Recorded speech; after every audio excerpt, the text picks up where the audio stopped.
And we are live. Hi, everyone. Number one Marmaduke fan here. And today I am joined by a very special guest. He was the very first person to ever do a live stream with me on this channel. It's our boy, Matt Wenger, What up? AKA RealBebub. Say hi. What's going on, everybody? It's a pleasure to be here with Marmaduke. So, for people who didn't catch our first live stream together, I'd kind of love to give them like the 2 minute summary of it because towards the end of it, my internet kicked out and you were the only person left on the live stream, and I couldn't figure out how to get back on. So, remind us of what happened when that happened on our first live stream. Well, the chat was living it, and I just started roasting Marmaduke, and I was like, "Let's talk about him behind his back while he's not here." And we had a good time, some light jabs. Even my wife got in on it. And I almost doxed myself because I was just clicking buttons to see if I could get my mic to work again, and my camera came on for a second, and that's when your wife noticed how my sparse closet, and then she made fun of me for my clothing selections in my closet. So I don't think anyone's been roasted on their own channel quite that well. You might be the first to actually be a guest on the number one Marmaduke fan show, take over the live stream, and just use it to make fun of me, and I loved it. It was great. Well, Ethan gets roasted all the time on his channel. People pay super chats just to make fun of him. Definitely. Though I don't know if Ethan's ever dropped out of a live stream by accident and everyone else was left behind to make fun of him. How would that feel, though, if people wanted to roast you so bad that they were paying money to do? Gee, I don't know. My feelings might get hurt. I might need a safe space to protect me from that. So what many people may not know about Matt Wenger is he's a big supporter of indie comics. I'm always seeing him sharing other people's work, sharing his own work. And you've been working on your own independent webcomic and graphic novels for over a decade. So tell us a little bit about how you first started creating the fantasy characters that appear in Dragoon Knight Aldrake stories. Well, when I was a teenager, I had this good buddy, Keith, that lived in the same subdivision as me, and we both liked to draw. So we would draw comics really just to entertain each other. We would draw our own comics and share them with each other. And we created all these characters in this world by doing that, just messing around.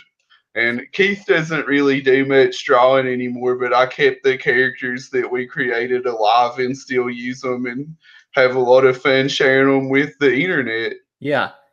And it has a so I read the first graphic novel, which is the origin story of Dragoon Knight Aldrake, and there's also a lot of the webcomic is just free online, but the origin story was a blast, and you can get physical editions of it for about $10, and you can get a digital edition of it for $1. And I just tweeted out that it was completely worth the price of my purchase. It was hilarious, and you have your own vibe, but maybe what I'll say is the closest thing it reminds me of is like Matt Groening's The Simpsons before it started, before it outlived its welcome and had been on for 20 years too long. You've got this real, funny, charming style that I think works for comedy fantasy stories. So could you tell us a little bit about, like it's your profile picture, that is Dragoon Knight Aldrake. So tell us a little bit about who he is and kind of like what the deal of the comic is.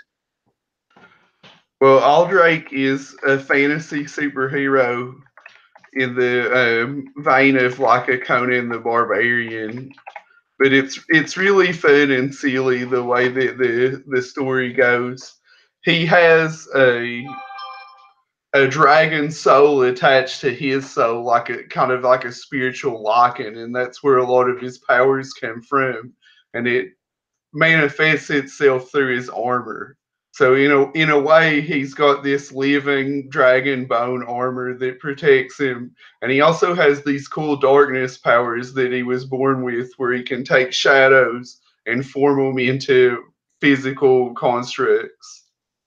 The other interesting thing about it is it kind of when you read it, you clearly get like either a Dungeons and Dragons or like a video game world vibe from it. I'm thinking of this scene in the market where they literally have save points set up around the marketplace. And one of the fun things about that is, in like high fantasy, it's all super serious, but in a kind of more video game inspired fantasy world, you have a little bit more freedom to like you said, to have fun and have some silliness. But I was really impressed. What I was really impressed about it is that it's a silly fantasy comedy, but you also would have these really human moments, and you had a lot of creativity in how he fought each of the evil knights. So could you tell us a little bit about like when you're making up these stories, like did the ideas just come to you? Do you have to play with the ideas and say, no, that doesn't work, I need to think about it a little more? Like how do you go, what's the process like for you of making a story? Well, the process of creating that particular graphic novel, Aldrake versus Crona's Knights, the basic idea that I started with, like the little nut that would grow into what it was I wanted to do an homage to Ninja Scroll, because I really like in that movie it's like a series of boss fights almost. Like there's these bad guys that the good guy has to defeat, and they kind of come at him one at a time. And so I started with this idea that because Aldrake was born with this dark power, that these holy knights would want to execute him just because of that. So they start coming after him, and I did some real research about real paladins, like in historical real life paladins, and I found out that the Charlemagne, the historical figure, actually had his own like Knights of the Round Table, and they were the 12 paladins. Wow. And so I took their names and I created my own characters around them. So they only have the names in common. They don't have anything to do with the real historical figures. You also did some really you did like a clever twist on the 12 I think they're like the 12 astrological signs, right? Like Virgo, Scorpio, and you would have them relate to the character's power or relate to the character's weakness in some way. So tell us a little bit about the bad guys, the Crona's Knights that Aldrake has to fight. Yeah, that was one of the first things I thought of when I was coming up with these characters.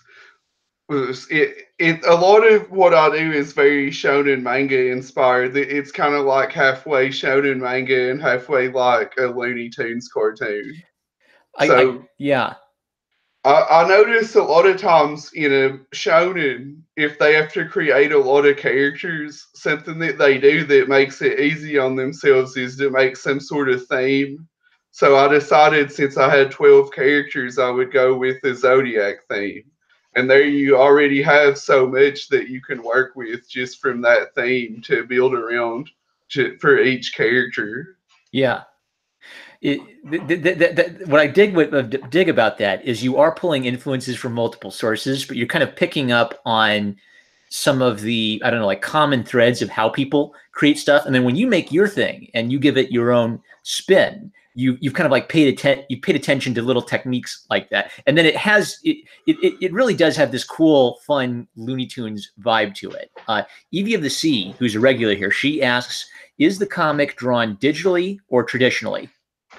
I draw the line art traditionally. The line art is hand drawn, and I do everything else digital. So the colors are digital and the lettering is digital. Sweet. So what I'm going to do is I'm going to bring up the actual the digital edition of the graphic novel that I bought, and we're just going to flip through it and have a chat about your style and the story itself, and then I'll come back and look for more questions in the chat. But if you guys want to get this, it's aldrake.com is where the webcomic is. And then if you just go to the beginning post, you can find a link to get this for 99 cents. Is that right? Yeah. Well, the link that I have on the website is to the Etsy store. So that's for a physical edition that's signed. You can get a physical edition that's signed for $10. Yeah. So if you want the digital that's only 99 cents, that's at Indie Planet. So if you can put that link in the chat, it won't let me. It won't let you? All right. All right. So I'm going to stop screen sharing and do that real quick so that people can. Oh, got to be careful not to stop the broadcast, or Mrs. Wenger will have to make fun of me again if I do something that stupid. All right. So I'm going to get the link real quick. So while I'm getting the link, let me think. So I've asked you a little bit about your creative process. Tell us a little bit about the webcomic side of Aldrake. What's it like, producing work for the website, getting it ready? What kind of feedback do you get on the webcomic for Aldrake? Well, that's what I always start with, is just putting stuff online for free. And then when I'm done with the story, I release it as a graphic novel. So this is the process that I've been doing for 10 years. Every story that I've done started the same way. The current story is on the website. It's a sequel to Aldrake versus Krona's Knight, so it takes place pretty much after that book ends. The webcomic picks up right where the graphic novel ends? Yeah, but you don't have to read Aldrake versus Krona's Knights to know what's going on, because again, it's just a silly adventure story. But right. I think you will enjoy it more if you know these characters going in. You have a writing style that, like, I was never like lost, with too much dense information. You hint at some interesting things in the fantasy world in a comedy, which I appreciated, but you really do just like get right into it. All right, so I have just posted the link in the chat to the oldest post on your blog, and that links people to the Indie Planet digital store. And you also have links on your Twitter, right, to the Etsy store. Yeah, there's links on Twitter, and it looks like it has some old information. I had to take down what it says get free digital. I had to take that one down, but there is a link to get the physical for $10. Cool stuff. All right. I'll also update the description with these links as well as the live chat. So let's go back to screen share. Don't dox myself. All right. So the original title for it was Walk on Yosai, and I was asking you a little bit about that behind the scenes. So what Walk on Yosai was originally the team name, right? Because the character Aldrake was part of a superhero team, right? Yeah, there's a much bigger world that I have more graphic novels about, where Aldrake's in a team comic. And it was called Whack on Yosai because in Japanese that means Western knowledge or Eastern thought or something like that. But it was like a description of my style, where I felt like. But I think that people get confused by the weird Japanese words, so I'm just going to drop it and call the team book The Warp. It was an interesting sounding title. I knew it had a Japanese flair. So one of the things you do that I appreciate is, I mean, you and I have talked about this, right? Like you weren't primarily like a professional artist growing up. You're completely independent. You're just making these on your own time. But I think you do have a lot of charm and pathos to what you make. And so one of the things I'm always I don't know if I can show pages, but one of the things I'm always, grumpy about is stories that don't open with a good hook. And when you open, if it ever loads it, you open with like death and destruction, and you take us right into Aldrake's story. I am scared that my PDF won't load. So maybe we'll have to let people imagine. What are you trying to show? I can pull it up. Yeah, I'm trying to show the first couple pages of the graphic novel where like the dragon is dead and Krona's knights are all there. But when I try to show it on preview, I just get blank pages, it looks like. That's weird. Yeah. It might just be my computer being dumb. So. Well, I noticed that you do have Apple, so. Oh, yeah. I listened too much to my art teacher, who said I was supposed to get an Apple, and I didn't listen enough to everybody else who said I wasn't supposed to do that. All right, I've got it pulled up. All right, so I'm going to present you to everyone. Hey, good for you. You're super professional. Look at this. All right. So Yoshi is the cat, and what's interesting about this is at first I kind of just read him as a goofy companion, but then later you discover he has some secrets to him, and he's a very conflicted character. I was just completely immersed. So tell us Yeah, a bit about the main two. people like the dynamic between these two main characters because, like you were saying, he looks like he's just this silly, cute sidekick, like this comic relief character. But really, in a way, he's Aldrake's best friend and the villain in the same way at the same time. Because he's like an affably evil character. Like he does things that are really messed up a lot of times. And he got turned into a cat because of the evil things that he did. He's being punished by the gods. Yeah, and when he does something bad to Aldrake, I was really impressed that after they kind of made up and got back together, because Aldrake is this really blunt, really straightforward guy. It's not like he instantly forgave him and was all touchy feely about it. He was like sick of Yoshi's belief, but then it was kind of like during the journey, Yoshi earned Aldrake's respect back. So I really like how even in a comedy book, when you have a character make a bad decision, it's like there's consequences for that decision, which carry through the rest of it.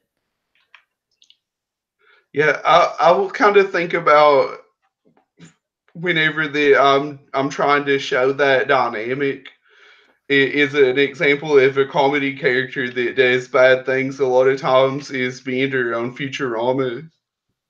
And I always think it's weird that he doesn't have that many bad consequences of the actions he takes a lot of times. Like in the next episode, it's like it didn't happen. So I want to make it shown that Aldrake doesn't forget the things that Yoshi does to him. They like build up over time. And that gives it a continuous narrative. So maybe one of the interesting things about it is, it has that sort of Looney Tunes feel, but it's not like a bunch of silly jokes that are just self-contained little funny stories. You are building a fantasy story while having this sense of humor about it all. Someone asked, Stormblitz asked for Matt, what inspired you to make the comics? I kind of get a Knights of the Zodiac feeling. Well, what hadn't come up yet, he was hinting at it. The world that they live in is kind of inspired by like a Final Fantasy. I like in Final Fantasy, it's like a medieval world and there's magic and monsters, but they also have some technology. Yeah. So they live in this world where even though there's dragons and castles and evil gods and all of this stuff, they have some technology. They have phones and cars. So the Archer, one of the things about the Archer for me was I immediately got like you might have even written this before Samurai Jack, but I got a vibe of like Samurai Jack versus the Blind Archers. And this was kind of one of the most straightforward fights. And for all of the other ones, it was like there was kind of a neat twisteroo on how we faced them. So tell us a little bit about maybe you've mentioned shonen as an inspiration. So tell us how you think about like the importance of action. Like do you think strategically about the fights? Do you plan them out? Do you kind of play it by ear and just go with what occurs to you? Well, I always try to think about the hero's journey. Yeah. So, which I think is very important when you're building a superhero type character. So I always think about what Aldrake needs to face next in his journey to make him stronger. So to start out with, I created this character as just like a basic enemy that you could learn how the characters interact and how he fights. And you'll see as the story goes on, like you were saying, the characters get more powerful and more complex. And that's just like the whole boss fight aesthetic that I was talking about from Ninja Scroll. Because that's how a video game progresses. You get more and more powerful enemies as it goes. Yeah. So something that's kind of important to note about Aldrake is he's not a traditional good guy hero. Like he cusses. He's sort of a James Bond womanizer. He is sort of a rough barbarian type of guy, but who ends up, I think, doing the right thing. But it's not like he just, peers the driven snow. Could you talk a little bit about that aspect of the character? Well, he's basically like a drunk redneck as a superhero. You can tell by the way I talk, I grew up in the South. So I know a lot of people that are like this character. And I went to high school with people that are like this character. And there's always this guy that is like this hillbilly redneck guy, but he's also a heavy metal guy. Yeah. And it's always interesting because they think that everything's lame unless it's covered in skulls and blood. Also, maybe as just like a little mini art note, I love how his mask reacts to things. Like you'll see the eyes on because I guess it's just a helmet, right, to protect him, but it'll actually look around and emote. So to me, that's a little bit like, Spider-Man's mask having expressions. It doesn't make sense for Spider-Man's mask to have expressions. They have it because the artist wants to help the reader understand, like, hey, it's Spider-Man. He's happy. He's surprised. He's angry, right? So you've done a little of that too.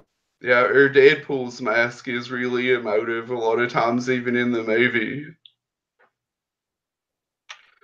And so this is an important part of the plot is you see the goddess, this is Cronus, she's the god of their world. And she wants Aldrake to destroy Cronus Knights because she feels like they're not representing her properly. So Yeah. she wants to help him in his quest for revenge. Yeah. So in a fantasy world, Aldrake has a lot of the superficial traits that would make you say, "Oh, that's a bad guy," and the Cronus Knights have a lot of the superficial traits that would make you say, "Oh, those are good guys." But then you turn that on its head. If anybody was worried about the dragon, Krona does bring it back to life.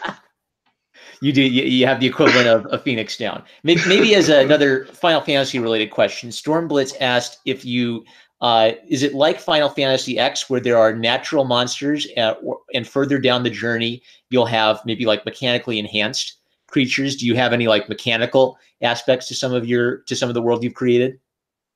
There could be some robots. There's sentient monsters and there's monsters that are just monsters. So there's dragons and sphinxes is what Yoshi really is. He's a sphinx. They're intelligent.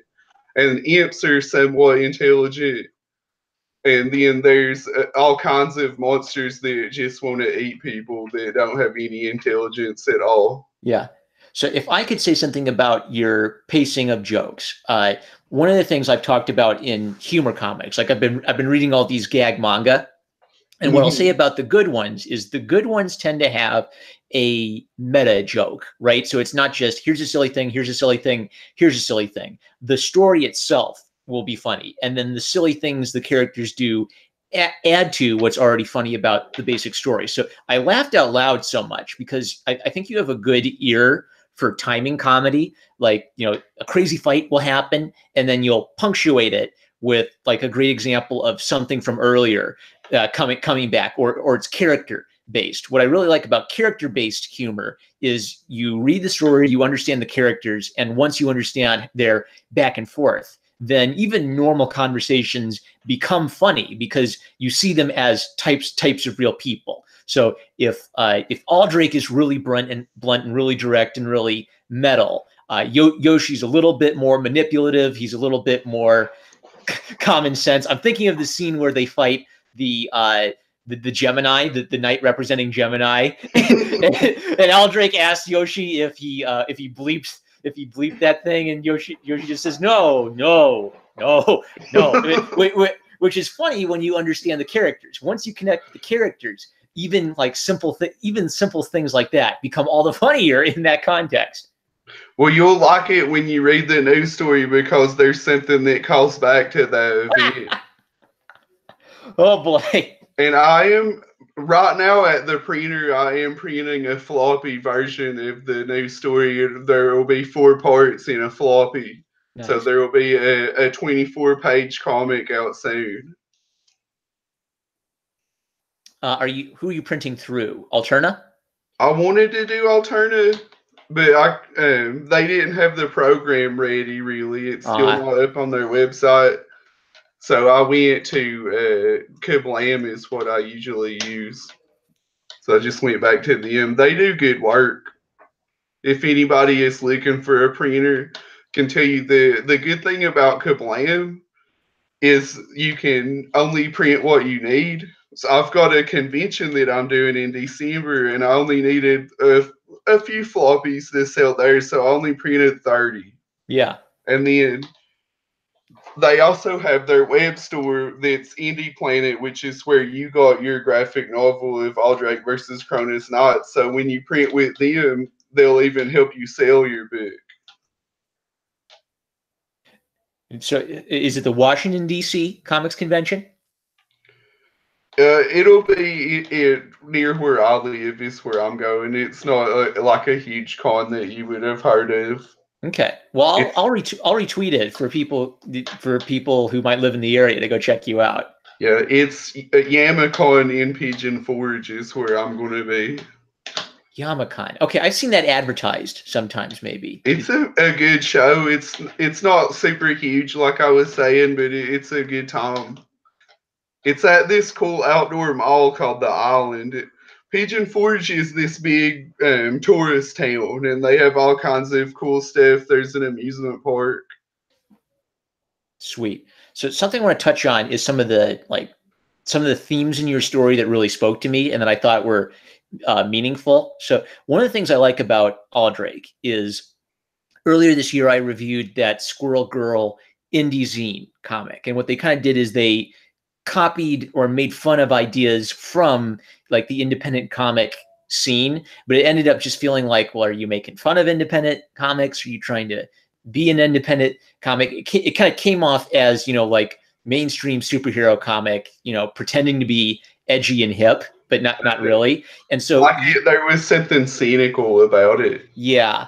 And I even saw some like SJW indie comics types who picked up on that and thought that they were being made fun of. So the thing I like about Aldrake is if you like underground kind of indie vibe work, you really have a legitimate sense of that. And I think it's because you care about this character and you actually want to tell stories with this character in addition to the comedy. So the scene I'm thinking about, maybe we won't spoil everything so people will go read it, but so you know what I'm talking about. It's the knight who is inspired by the fish in the constellation. And he's an alcoholic, and he has a conversation with Aldrake about what he did to Aldrake's family. And for me, that was just like a really sweet, meaningful scene because it shows us, Aldrake's, he's tough. He wants revenge. He wants to defeat evil, and he wants to have peace. But he's not soulless. He's not completely without empathy for people who are kind of like him. Like the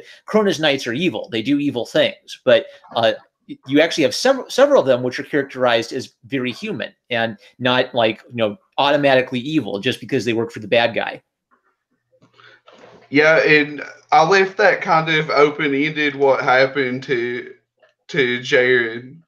Like it implies that what happens, but you don't really see it. Yeah, and I always like that.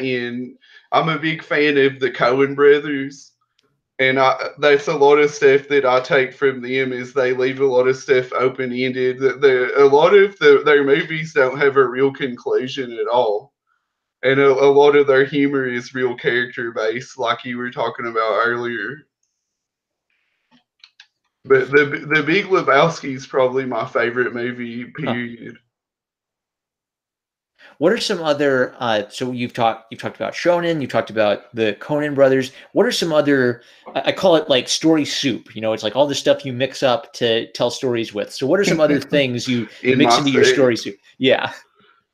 Well, we got the Coen brothers. We got Shonen manga. We got Final Fantasy. So I guess the really silly stuff comes from like old cartoons like Looney Tunes or Simpsons or anything like that. The first published comic I ever did, like the first floppy, was a comic called Sammy the Skunk. And it was about like this Roger Rabbit kind of world where it was like the crime underbelly of that. So the main character was a cartoon skunk, and that's how he was designed to be. But he was a mob boss in Toonland.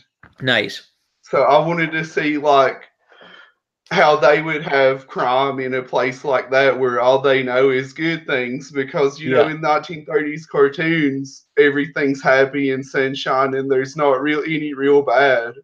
But there might be what's interesting about the 30s cartoons is sometimes there'd be a dark edge to it, but it'd be made softer by the fact they were cartoon characters. Like a cat would split in half and it'd be kind of freaky. Oh, yeah. But then they just come back together again and they're okay.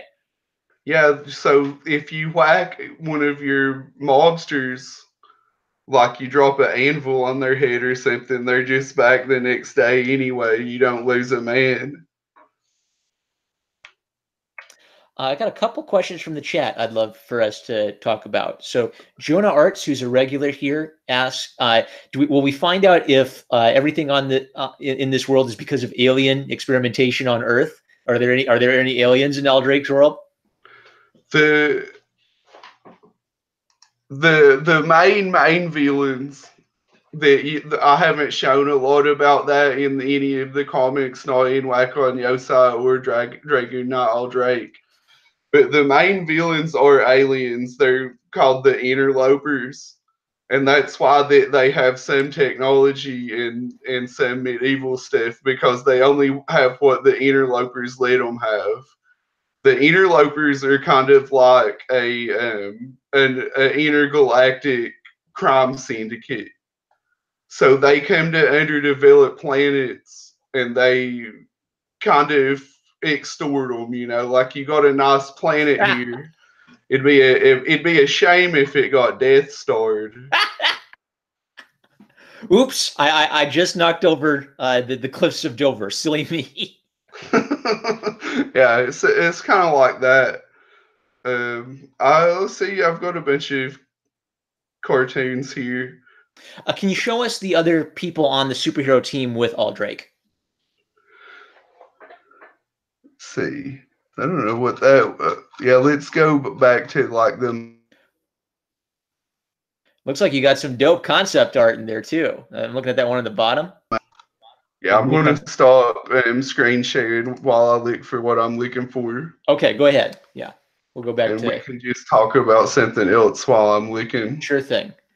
While you're looking, Stormblitz asked, "Would you like to live in the world of the comic?" And he says you think it'd be cool to use kind of magic with the aid of machines, like Final Fantasy. Yeah, I think that would be dope. I kind of created the world that I would want to live in. And I made a character that has all the powers I would want to have. So if I had like a magic genie wish, I could just take over him and live there. Well, I can tell that this is a world you like to inhabit. Okay. Jonah Arts says I was kind of joking about the aliens. Well, you know, for a character like Aldrake, you know, it wouldn't surprise. It's again like Samurai Jack. You've created a world where anything could make sense. You could have Tolkien fantasy stuff. You could have robots. You could have science fiction stuff. I love worlds where anything could happen. You know. All right. So what do we got here? Yeah, so this is Slego. He's like the main hero. So if Aldrake is Piccolo, Slego's Goku, you know. All right. Or if he's Lobo, Slego is Superman. Yeah. So Krona created Slego specifically to fight the interlopers. So he's like the living weapon trope hero, like a Captain America or something, but he wasn't created in a lab. He was created by the gods. Huh. So what he does, this is Radical Dreamers. This is my most latest graphic novel. So Slego goes to this temple where this dark god is held, and he uses this what they call chrome bolts, is like crystallized magic that Krona gave him to open up the garage door of the temple. Wait a second. Okay, you just got me again with that. See the Okay, it's little like, oh wow, dick. have the crystal's magic garage door. Okay, all right. Yeah, but the whole plot of this book is Lego just wants to destroy this huge enemy airship. Okay. So he makes a deal with this guy who he goes by the Blood Moon. He's like the god of apocalypse. So he's a being of pure destruction, and that's why he's chained up in there. So these are two of the main characters on the team. Blood Moon usually he just wants to be called Will because Blood Moon sounds like a World of Warcraft character. Sweet. So quick question: will this be a free webcomic, or will this be a graphic novel that you that will be published and for sale? There is a full color graphic novel of this that is on Indie Planet. I think that it's down right now because I made some changes, some edits to the. I was adding some preview pages, and they have to review it before it goes live again. Okay. But he tells him that if he can beat him in battle, that he has to help him destroy this airship, so that we have a cool little fight. And Slego ends up blowing Wheel up to pieces. But because he's a god, he can just bring himself back to life. So you get a little glimpse of what the afterlife looks like. I know it talks about it in Aldrake versus Krona's Knights, that it's like this endless ocean. Yeah. So did you just come up with that, or were you like referencing any kind of like the Elysian Sea? I think are you referencing like real world mythology to get inspiration? Yeah, I've looked at a lot of different mythology to come up with the characters in the world. I love stuff like that. But the world, the that word Elysium, that comes from like Greek mythology, or is it Roman? I'm blanking on that right now. I know that. Well, the Romans borrowed so much from the Greeks. I know Yeah. that the Greeks had like that, like sad river Styx that you'd get dunked in, right? Yeah. So if your sins weigh you down, then you'll sink in the Elysian Sea and you'll drown forever. Yeah. But if your soul is light, then you'll drift to paradise. And that's what you were talking about when Jared, when the alcoholic talks to Aldrake, he's really scared that he's going to sink because of the stuff that he did. What was interesting about it was at first it's a joke, right? Oh, he's the fish and he's an alcoholic, right? Ha ha, an alcoholic. And then you did something serious with it and you made it work. And I've seen a lot of people who try to do a serious story and they can't sell it. One of the first bad comic reviews I did was for, I don't even remember, it was like about kaiju. And the thing I said about it is, I don't know if I'm supposed to care about the characters or if I'm just supposed to think it's silly nonsense and none of it matters. And what you managed to do is you have the silliness provide comedy, but then you have the seriousness actually speak to real, human problems like regret and, fear of death and fear of hell, those kinds of things, right? So you make a silly comedy vibe work with themes like that, and that's just that would be my sell for your book is you bring that in like a 200-page graphic novel. I was consistently laughing and I was consistently impressed by the themes you were touching on. Well, that's life. You have happy times and you have sad times. And any real storyteller is versed in both of those things.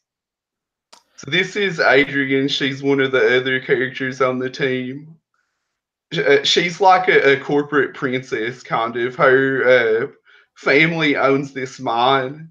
It's a very valuable resource even to the interlopers. Yeah. So they kind of work together with her, and it's made her really rich and powerful. Now you see Aldrake's looking at her on TV. Oh, of course, Aldrake's looking at her on TV because he's a cad, as my mom would say. #1 Marmaduke fan. And you also see a character that I really like playing with is Zarnius Blast. Uh-huh. You said no, he's the news guy. But in a lot of adult comedies, there's always like this crazy news anchor that's kind of like he just goes along with the world that they live in. The Simpsons has that character. Family Guy has that character. So I wanted to have that character, and I was like, what kind of newsman would they have?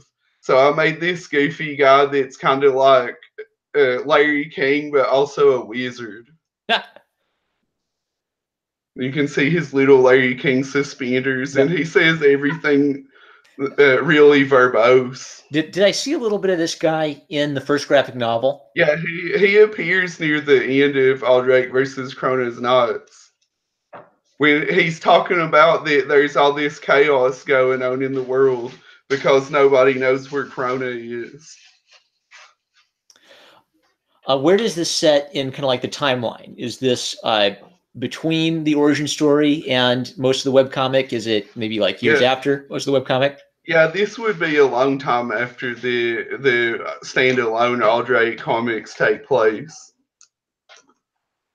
But you can see, I don't know if you remember, but whenever the Aldrake is a roadie in the graphic novel, he meets some young ladies, and that one of them was Adrian, as like a teenage girl. So you can see she's an adult now. Okay, yeah, I remember that because he you did like a jailbait joke. Yeah. So the other thing is you subvert what's the word for it? You can sometimes do edgy humor without getting like gross with it, right? Without like being too expletive, I guess.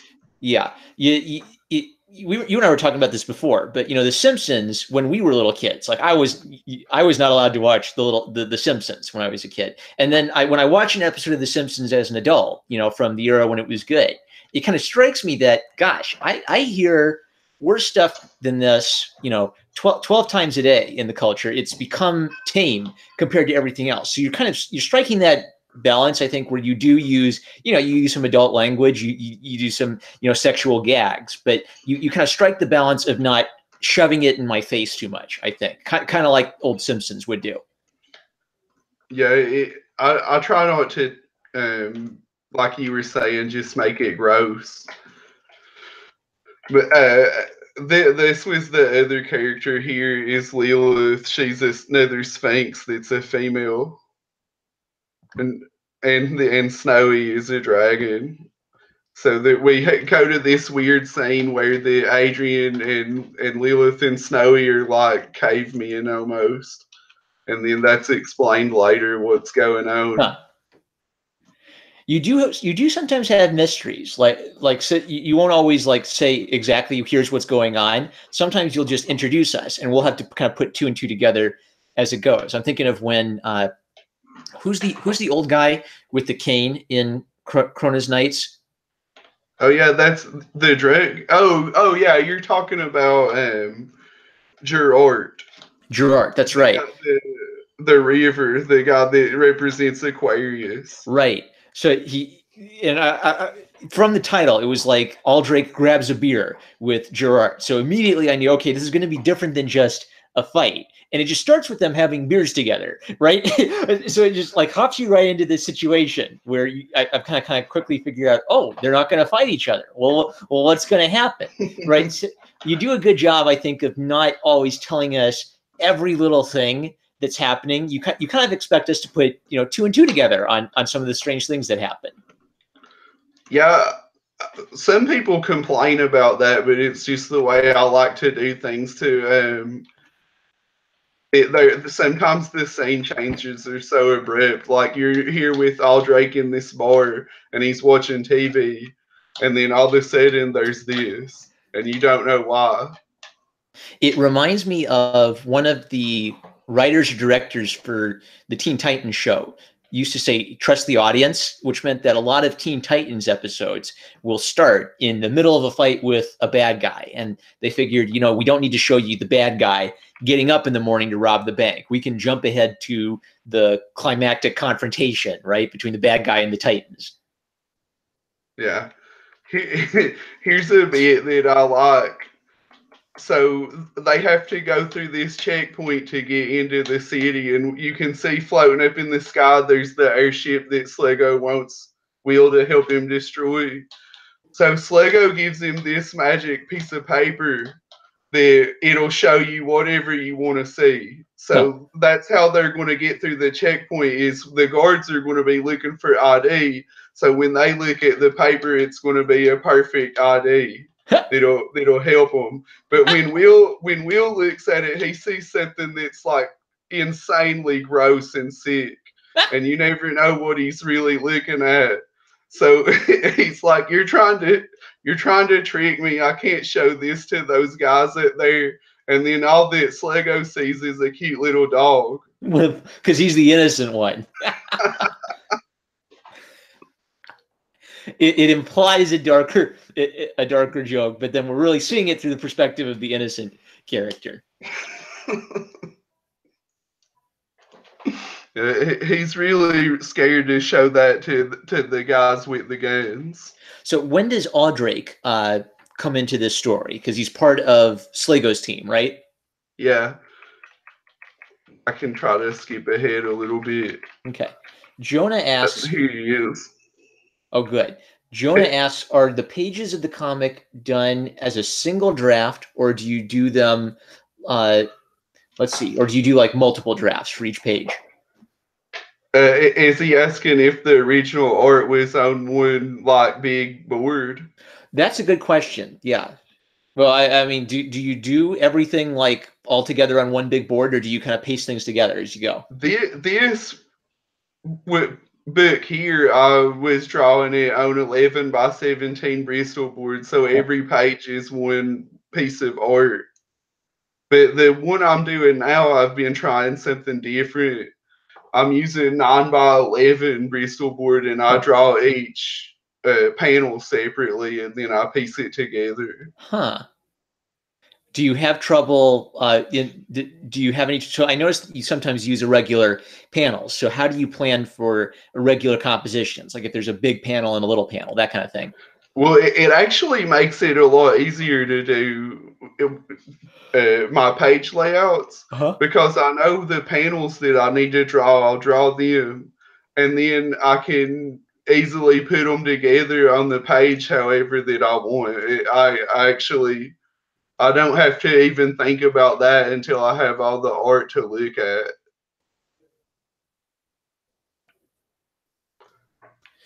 How long have you worked? Makes sense. Like you have it all in these different pieces like a puzzle, and then you just figure out how to put it together. I got you. So it gives you a little bit more flexibility with like thinking of each panel as an independent work of art, and then it comes together in a comic. Yeah. Okay. Yeah. So this is where Aldrake comes in, and what we learn is that Krona sent him to assist Slego, so he doesn't really know what he's getting into or any of these other characters. He's just doing what he's been instructed to do by Krona. And Yoshi gives him, this calls back to the bit we were just looking at. Yoshi gives him the same magic paper that Slego has, but Aldrake thinks it's dumb, so he just throws it away. And what he just decides he's going to fight his way through the checkpoint. So he kills all these guys. These guys with the helmets, they call them necrotech soldiers. Yeah. And they're like my take on the like dumb faceless bad guy trope, like the stormtroopers. Yeah. So like they're all these silly faceless guys that, you know, get killed easily, but then they say stuff that makes you sad that they're dying, and actually I like to humanize them a lot more than you would just like a stormtrooper or something. Right. Really, that was the only thing I liked about the Force Awakens, was that had some real characters as some of the stormtroopers. Yeah. Right, like TR8R. Like, I can't believe they didn't do anything with that character after how popular he got, because he really stole the show from what's her name? The Captain Varpo or whatever. The one in the chrome Nobody arm. cared about that character. They wanted to know more about the other one. Yeah, because he actually had a connection to Finn, like Captain Phasma. That's what it was. She was supposed to be cool because, oh, she's got shiny armor and a cape, right? They were setting her up to be like a Boba Fett. And then what people were interested in is, what's the deal with this guy who knows Finn and has a personal grudge match with a lightsaber wielder? Like, I want to see that guy's story. I want to see him come to the light side, or get slip down further into the dark side. I don't know. Well, if they have somebody competent that's writing the third movie, then we're going to see that guy again. I don't know what they're going to do. I would almost insist on getting to rewrite episode 9 if I were asked to work on episode 10. I'm not going to try it. What I'll say about episode 9 is I didn't hate it as much as I thought I was going to hate it after hearing everybody talk about it. I think that I was so ready to go in with super low expectations that I ended up coming away saying, well, maybe they can do something okay with the next one. With the stuff that you know going in, like if you go into a movie thinking it's going to be the worst movie ever, like all it has to do is beat that expectation to exceed. Yeah, what I'll say is most of the criticisms were true. I agreed with them. Like there was strategy that didn't make sense. There were just really annoying stuff. There were plot holes that were ridiculous. But I guess that I imagine it could be, Star Wars could be good again if there was a different team working with that. And it almost, what was sad about it was it almost could have been good. They just didn't execute it well. Like it almost would have been good to give Luke Skywalker, a goodbye death, right, to set up the next movie. But they had to, I don't know, make him a dark character. They had to have like the weird new commander doing all like this cool female feminist commander stuff when they should have been giving all the cool scenes to Leia, because she's the character we actually care about. So we're getting off topic. Tell us a lot about what's going on in these pages. Well, Aldrake shows up and he kills a bunch of necrotech soldiers and he gets down to the surface. Well, I guess I should explain. He flies in on an airship, so they have to go through this skyport. The airships can't land because they float on these anti-gravity devices, so they have to have these skyports way up in the air that they dock at. So he has to go through the checkpoint at the skyport and then get down the elevator. And then when he gets down there, this is one of the main villains. Her name's Pega. And she's like this tiny little woman that's got a big time Napoleon complex. Yeah. That's why she uses this axe that's bigger than her whole body. And you can see when she comes up, like it's dragging the ground behind her and it's destroying it. And she wants to fight Aldrake because she's heard about the stuff that he's done, all his big adventures. Yeah. Aldrake Razvalon. Yeah, and so they have a cool fight, and you see she can actually somehow wield the axe, like she comes flying up with it at him. Uh-huh. And she has these weird plant powers. She like gets these fly traps after him. It's a pretty long fight. It spills over into another scene. All right. I had a couple questions from the live chat. So Jonah said the question about your process was about, do you do multiple drafts or do you do a single draft, like one and done? Like, do you usually like draw a thing and say, yep, this is good, keep moving on, or do you like fiddle with your drawing, keep reworking it? Yeah, I wasn't sure if they meant that or what I actually answered. And what I do is, and I think that it does a lot for the comedy, which if I was doing something more serious, I probably wouldn't do it like this. But a lot of it is improvised. So I'll have a basic idea of what I want to happen going in, and then I just kind of draw it as it comes to me. Huh. And also, we had a question. Have you played the PS2 game Dark Cloud? And what are some other video games that might have inspired you? No, Dark Cloud is a fun game. Tales of Vesperia Yeah, is my favorite Tales of game. yeah. There's a lot of that series I like. I'm big into JRPGs. It's probably like Valkyria Chronicles is one of my favorite games. Huh.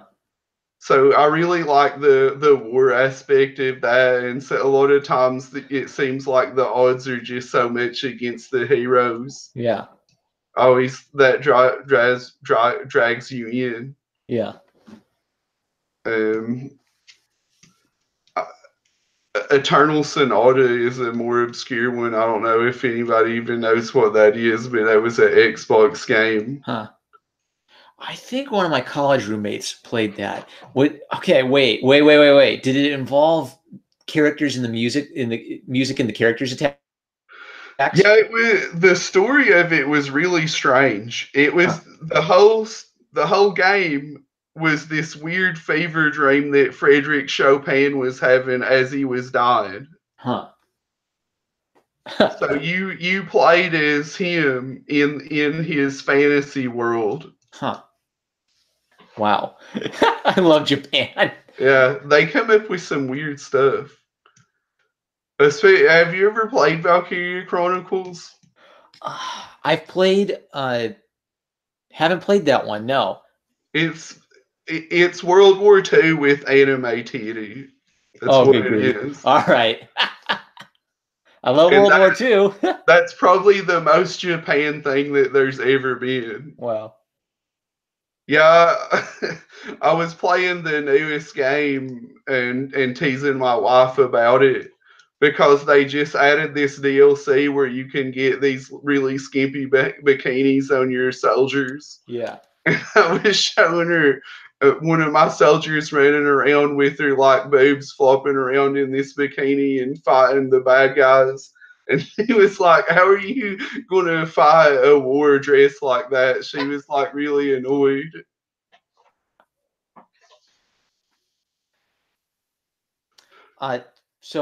Let's see here. I want to talk a little bit about where people can find all your stuff, right? So for people who may have joined us recently. So there's aldrake.com, right? And your Twitter at RealBebub. What are other places where people can find your work? The website's the best place to go. Like everything's there, and it's really easy. It's just aldrake.com. It's easy to remember. Sweet. So for the chat, I think this would be a good time for any questions you have about our boy Matt Wenger's comics, other projects he may be working on. It'd be fun to just shoot the breeze with you about like just some, because we clearly have like similar thing. Like I don't think I've played as many JRPGs as you, but I've dug most of the ones I played, and it is kind of interesting now that so many people are being moved by video game stories, and they're drawing on that for comics and novels. It's with the video game generation really grew up and started drawing from that. I'm guessing the 80s and 90s. Yeah, you think you can hold it down for about 10 minutes? I need to step away for just a minute. Okay, sure thing. All right, I'll be right back. Well, do you have anything important you want to talk about, or do you need to go? No, I'm not leaving. I just need to use the bathroom. All right, yeah, go do what you need to do, mate. All right. Well, it's too bad I'm not on Matt Wenger's channel, or I could use this opportunity to roast him. All right, so chat, hit me up with questions. Ask me about video games I've played, books I've read. I want to hear about stuff you guys have read. Okay, Stormblitz, I'll ask Matt that question when he gets back. Let me think. Let's talk about JRPGs. So, Jonah writes, do you write by the seat of your pants or plan it out or do a mixture of both in some way? I've got to get better at writing because what I've usually done is I've written just in the notes, like as a student in class, and then I'd like write while waiting for the teacher to start the next class. What I've been trying to do is I've been trying to like organize, clean my clean my room, Jordan Peterson style. So I've been trying to organize all of the little story ideas and snatches of ideas I've had, and kind of think about what are my actual best ideas, and focus on those. So I think what I might describe it as is I write by the seat of my pants when I'm coming up with ideas I care about. But then when I know I have a good idea, then I try to sit down and plan out what I know is important. Mark Twain would talk about this. Mark Twain used to talk about how he would start with just a couple scenes, and those scenes would develop. Sometimes those scenes would develop into a good story, and sometimes he couldn't get them to work or develop into anything. And C.S. Lewis would talk about this as well. He said about Chronicles of Narnia. He didn't write Chronicles of Narnia by saying, I will write a Christian allegory to teach children Christian ideas. He started writing the Chronicles of Narnia because he had this idea of a fawn with an umbrella, or a wicked queen in the snow on a sleigh. So he had these powerful visual ideas. And this sort of like these visual images became the building blocks for the story. Okay, so if you have this visual image of a evil queen on a sleigh, well, who's the evil queen? That kind of stuff. Marm, are you planning a comic? I am. I've kind of hit writer's block where I've actually got to force myself. What I learned from Andrew Klavan is I have to outline. Because if I don't outline, I'm going to get lost. I sometimes have ideas and I just float around and jump around and say, oh, story. So forcing myself to do is to sit down and outline some of my ideas. So I'm hoping once I have a comprehensive outline, then I'll be able to like hold myself accountable and not get lost in la la land. Eric Huftels reads tons of blogs and watches YouTube videos about writing. That's so smart. I think YouTube's really going to replace everything. Like, why do you need to pay $50,000 to have a Marxist English professor tell you how to write? Jonah Arts, would the Black Ranger from Power Ranger be black or a different ethnicity if they make a new one right now made by you know who? I don't know what would be. I don't know what would be politically correct anymore. Like, is it politically correct to have a Black Ranger, or is it politically incorrect to have the Black Ranger be black? I don't know. All the Rangers have to be trans women of color. That's the only way. What about trans men of color? Nope. Men have had their day in the sun. The future is female. Okay, great entrance. All right, I decided not to roast you. I just started talking about JRPGs. Yeah, sure, man. All right. I don't know how you do. Yeah. All right. So, I mean, you referenced Chrono Trigger in Aldrake and Chrono's Knights, and I played Tales of Symphonia. I haven't played the other Tales of. Oh, that's a great game too, though.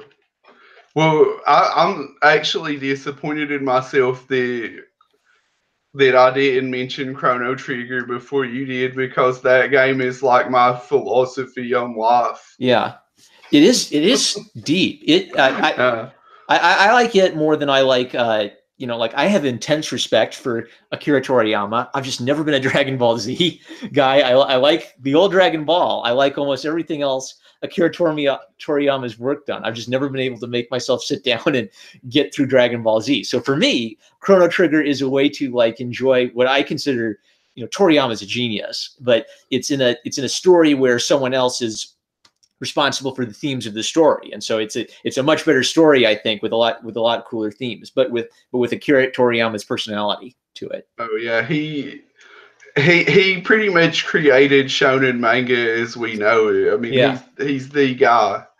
This is the cover for the floppy that I'm going to be coming out with. Dragoon Knight Aldrake versus the Priestess, 1 of 4, and this will be through Kaboom Comics or Kablam Comics. And people can get these from you at conventions. Can they order the physical edition online? Yeah, it'll be on the Indie Planet, the same place where you got yours. So I'll have that link up as soon as it's ready. Neato. Hopefully it'll be ready Monday. I don't really know what their process is. They have the files. I assume that they'll put it on their shop as soon as they process it. Okay, so exclusive scoop for the #1 Marmaduke fan show. What can you tell us about Aldrake versus the Priestess? What are some juicy details or secrets about what we can expect? Well, this takes place, like I said, right after the first graphic novel ends. So Aldrake is victorious, spoiler, over Cronus Knight, so you probably assume that he beats him in the end anyway. But what happens is the High Priestess of Funeral Cathedral, the base of operations for Cronus Knight's returns, and now she wants revenge on Aldrake. So you know that Gandhi said an eye for an eye makes the world blind. Aldrake got his revenge, and now he has somebody else that wants revenge on him because of that. So High Priestess Funeral is this very sexy but like completely insane and demented necromancer, and she's going to be using her dark powers to just make Aldrake's life miserable. Nice. So okay, this time it's dark character versus dark character because Yeah, she's very evil. Yeah. I can show you what she looks like. Here we go. Here's a good page where they first come in contact with each other.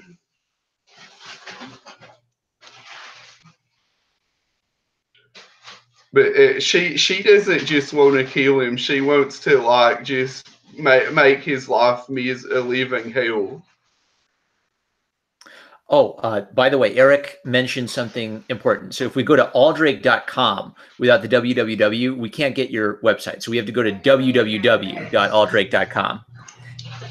Okay, I didn't know that. I'll see if I can figure out why that is a thing. He mentioned check your DNS settings. I don't know that much about that. I've done like little designs for websites, but I've never done like the actual important coding part of it. Yeah, I appreciate that heads up. I didn't realize that was an issue. Thank you, Eric. He's one of the most helpful guys in all of comics Twitter, Eric.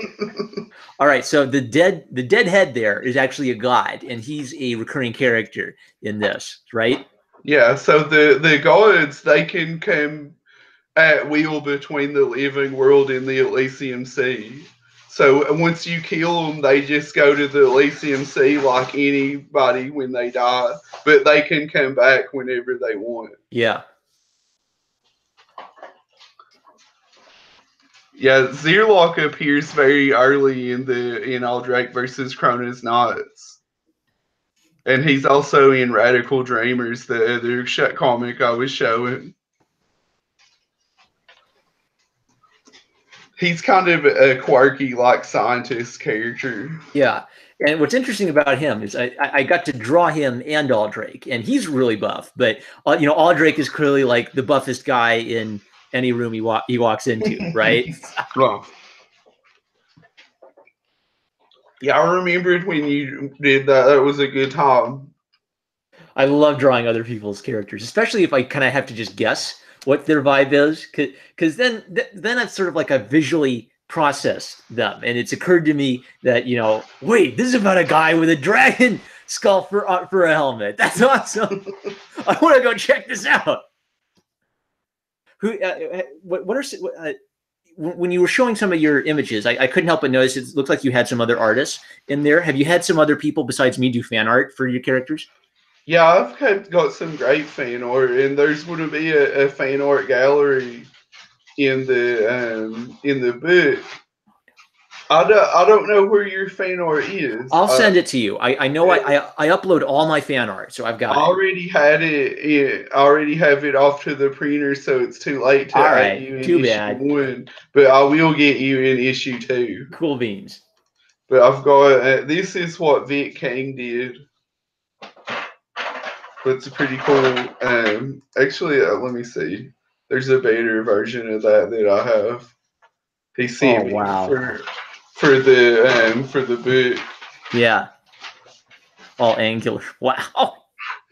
Who did that one? He's Vic King on Twitter. He's a really cool guy. Vic King. Vic King. Got it. see, I've got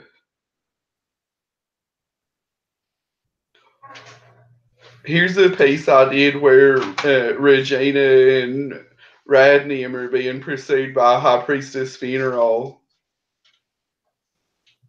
So that's like a kind of a crossover from Wanpool and Rags. I love Rags. Yeah, so you and Rags have like retweeted each other a lot. Tell us a little bit about your relationship with Rags. Well, I just try to have a good relationship with all the other creators in our community, but because it helps everybody Yeah. when we retweet each other. I did this as another similar thing where Aldrake's fighting with Sugar Lightspeed and Cowboy Jack Irons. They're surrounded by a horde of like these robot things. Yeah. Little girl lethal, Sugar Lightspeed. So maybe that's a good thing to underscore is like for people, I see some people in the chat, talking about their creative projects. Like you, Jack Irons, Sugar Lightspeed, yeah, Slick Jimmy, the Rags. These are all good people to just touch base with, and check out their art. You can't just like whine for attention and say, "Hey, everyone, retweet my project." Go check out some other creators, see what they're making. Retweet their stuff, and people will start knowing your name because you'll be like faving and retweeting a lot of their stuff. It's a good way to just meet some people who are in a similar boat as you of having an independent project and just trying to get a wand key. That's right. Yeah, they're going to take on the mouse. It's eating everything inside. I had a lot of fun drawing this. This is something that you can really do to raise your profile if you'll just go to one of these guys and make them a nice fan art. They always appreciate that and they'll retweet you, and it makes you known. It's what a lot of people have done. This is what Smack and Kraken did for me. I had no idea who he was until he did this, and now we're buddies. Yeah. Oh, you got it there? Nice. Yeah, and look at how he captured Yoshi. Like, he looks so like he's up to something. Yeah. he looks very devious. So when you see that he wasn't just messing around, like he actually understands the characters. Right. That's dope. Let's see. Here's Mr. Marvel's version of Aldrake. He's done a lot of great fan art, Mr. Marvel. Yeah. I love him. He's a great guy. Great artist. Nice. And he's got like those baggy jeans, yeah. Yeah, it is bloodstained this time. He's been fighting hard.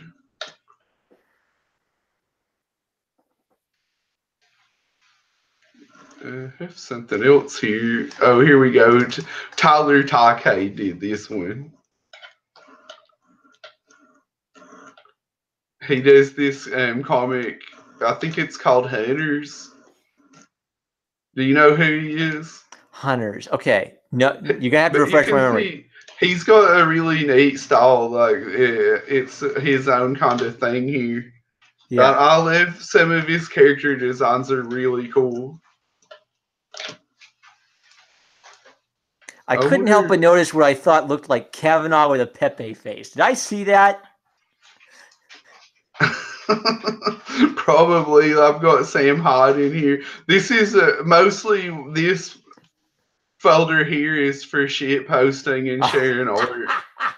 So I have a lot of stuff in here that's just to like annoy people. Okay. This is one of my favorite ones. Is the picture of tiny little hobbit John Layman.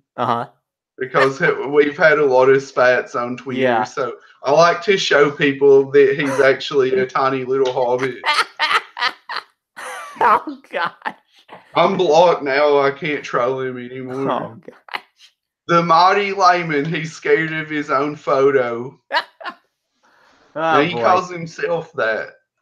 That's right. Yeah, and he'd do like all of these I'm an internet badass kind of posts. Oh yeah, Oh, this is Landon. This is Tyler's character, the guy that I was just talking about that sweet. did this. And did you draw this one? Okay, that he drew that No, one. he made that. Coolio. The colors are really cool.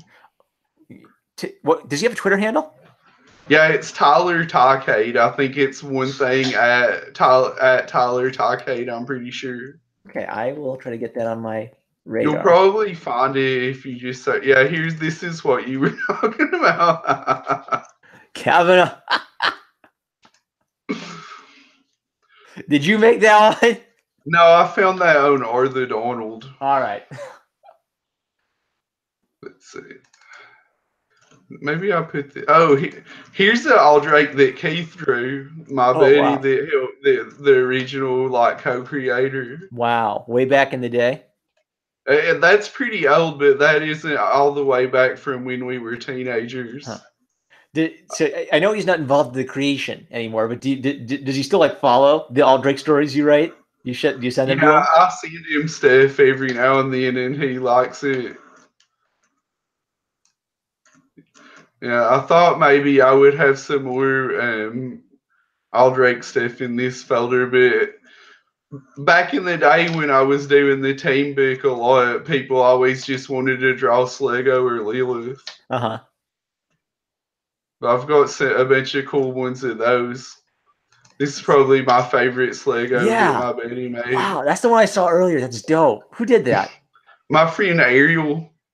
Oh, okay. Wait, Eliza Ariel Forrest?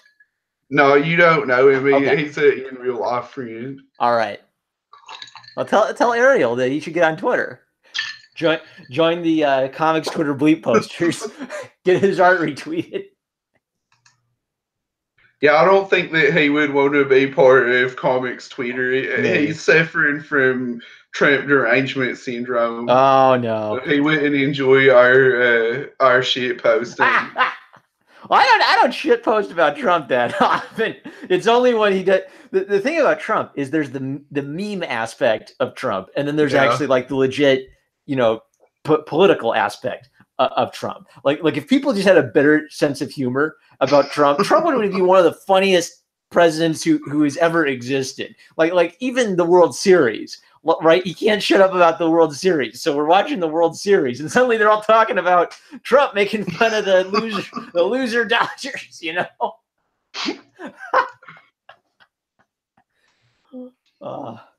It's good times.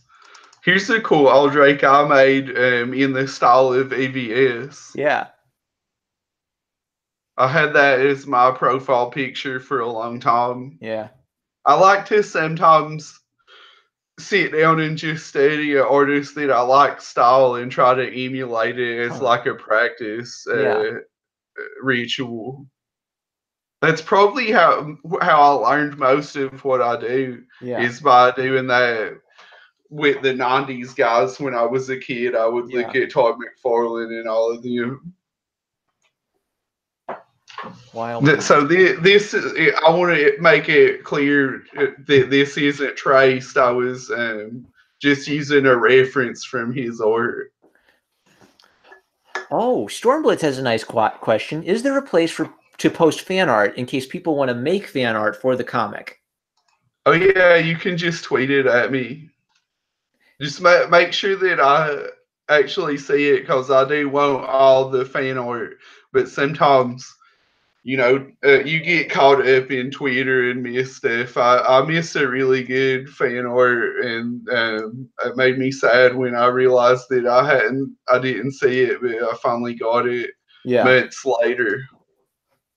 It's sometimes good. I sometimes like search my own name to see what people who mention me. That way, if I missed it in the notifications, I'll see it come up when they at me. Yeah. Yeah, I try to respond to everybody. If I don't have anything to say, I'll at least like anybody that adds me. Fantastic. All right, we've been going for a little over an hour, so I'd like to give you a chance to talk about anything like important to you about your comic. What what you appreciate about people, supporting your comic, why people should support your comic. So I want to give you the floor. Well, I really appreciate that you downloaded it and read it and, gave me some feedback. It's always good.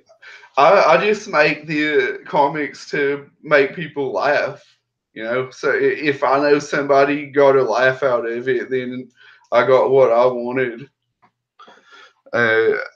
That's really the only motivation, is to just be an entertainer. Yeah. I will say one thing.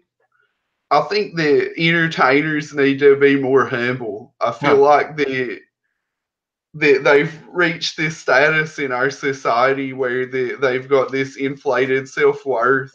They want to be intellectuals. Yeah, you're a dancing monkey. You are a fool. If you're an entertainer, you're just here to help people pass their free time, and you're lucky that they want to use their free time on what you created.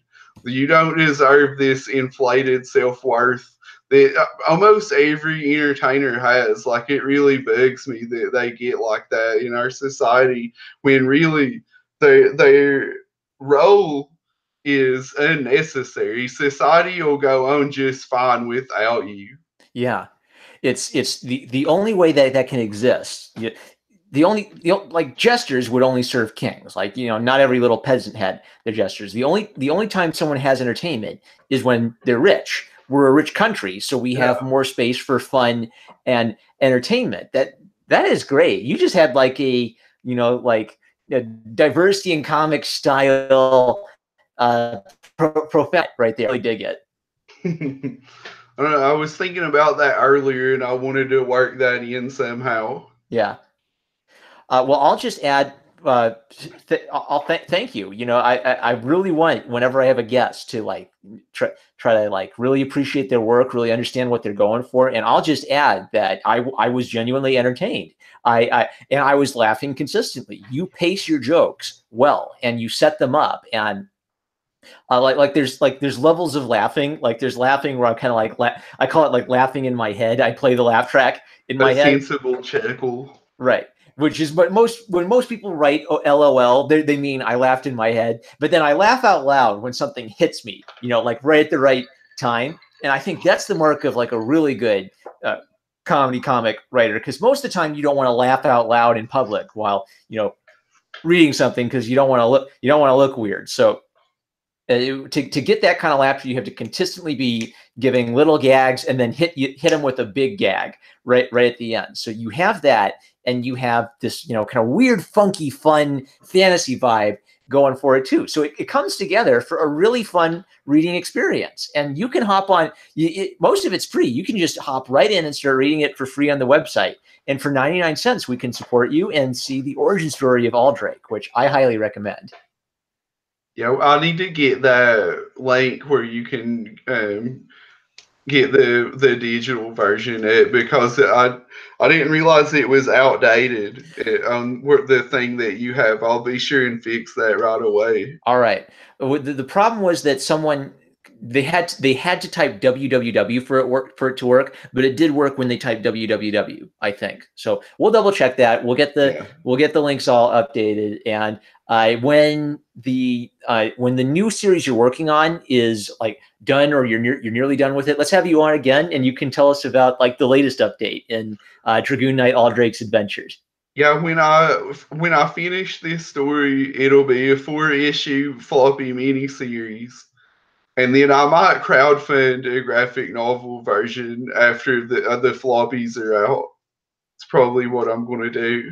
All right, keep me posted for Indiegogo updates, or whatever crowdfunding platform you are looking at. So you're a definite move the needle candidate. I think you deserve a lot of appreciation just for what a great contributor you are to the indie comics community. And you are a legit you're a legit comedy writer, and you entertain me. So I want to thank you.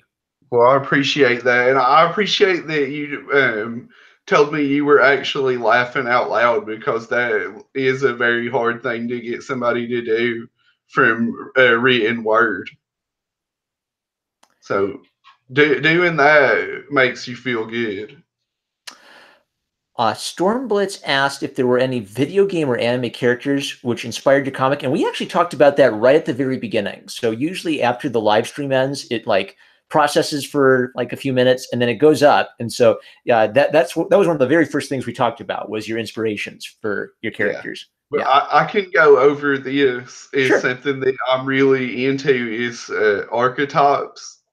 So the shonen manga, a lot of it, the newer comics are built on the archetypes that Akira Toriyama made. Yeah, So for my superhero team, I've used a lot of that.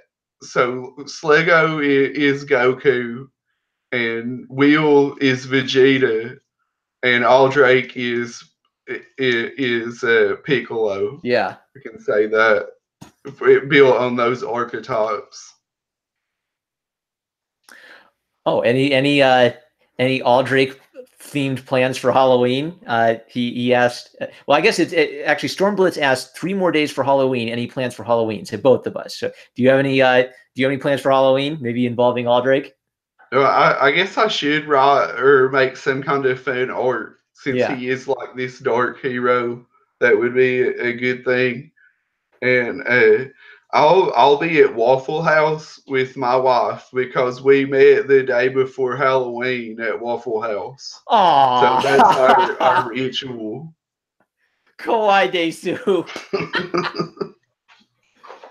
You and your wife are like the cutest couple of comics game. I gotta say that. I'll tell her that she'll live that. Coolio. Well, I hope that you guys have a lovely meal to celebrate. It's celebrating the first time you met, right? Yeah. All right. Good for you too. And you're still celebrating that. That's fantastic. All right. Let's see here. Oh, we had Yeah, something. I see what Carl's saying. There's a lot of guts in Aldrake from the Berserk. Yeah. So you saw Carl Amateur Yeah. Hours comment. Yeah. Yeah. A dark guy with a dark past and like a big giant weapon. Yeah. A giant weapon and armor, and he doesn't have a lot to say. Yeah. But what he does say is strong words from a strong man. Fantastic. Yeah, and that came across. There is a serious element in addition to the comedy. Fantastic. So I'm going to have to go in a little bit. So I want to say thank you to everyone in the chat. I want to say thank you to our boy Matt Wenger. He's at RealBebub on Twitter. Please do follow him. He's a great part of the indie comic scene. Is Twitter the best place to tweet fan art at you? Yeah, that would be the best place. Okay. And also, I do a live stream called Turbo Live every Saturday night, and we have a really good time. It's outrageous. Coolio. I want to say that you won't find any other comics live stream that gets as spicy as Turbo Live. If you want a spicier stream, is your YouTube channel linked to on your Twitter? Yeah, it should be YouTube/Warped Wenger, so it's Warped pretty Wenger. easy. All righty, daddy. Sweet. Well, I want to thank. Go ahead. You can just get it off of that where I'm in the chat. All righty, daddy. So I think I'm going to have to wrap it up. I want to thank my guest. I want to thank the chat, and I'm looking forward to having you back as you can continue to do work in the indie comic scene. Stormblitz, you can email me if you don't have a Twitter. I have an email address set up just for Aldrake. It's wenger@aldrake.com. Excellent. Hey, you thought ahead. You thought of people who don't use the Twitter. Yeah. Nice. All right. Hey, Stormblitz, if you do some fan art, I want to see, because that we'll have. I like seeing things that my channel, helped inspire. So if Stormblitz, you do some fan art, I'd love to see it. Yeah. All right. So real easy. Wenger@aldrake.com. Wenger, Wenger @aldrake.com. Yep. All righty. With that, thank you, everyone. And I think I'm going to call it a night for tonight. But It's been a blast. I'm looking forward to more live streams in the future. Yeah, thanks. And you can come on Turbo Live anytime you want, but it might be too spicy for you. The rule I live by on the internet is, never say anything I'm so ashamed of that, I'd be ashamed if number one Marmaduke fan found it. But I'll join other people to chat about it. Yeah, so. But you are welcome if you want to come on sometime. It's on Saturday nights. All right. I will be in touch with you about that to make some plans. So I'm fully employed again. Yay! I'm cleaning my room, but I'm still trying to make time for chatting with comics people in the indie scene. So that'd be fun. All right, buddy. I'll talk to you later, and thanks for watching, everybody. I hope that you check out Aldrake and have a good laugh. 100%. I agree. Catch you later, everybody. Adios.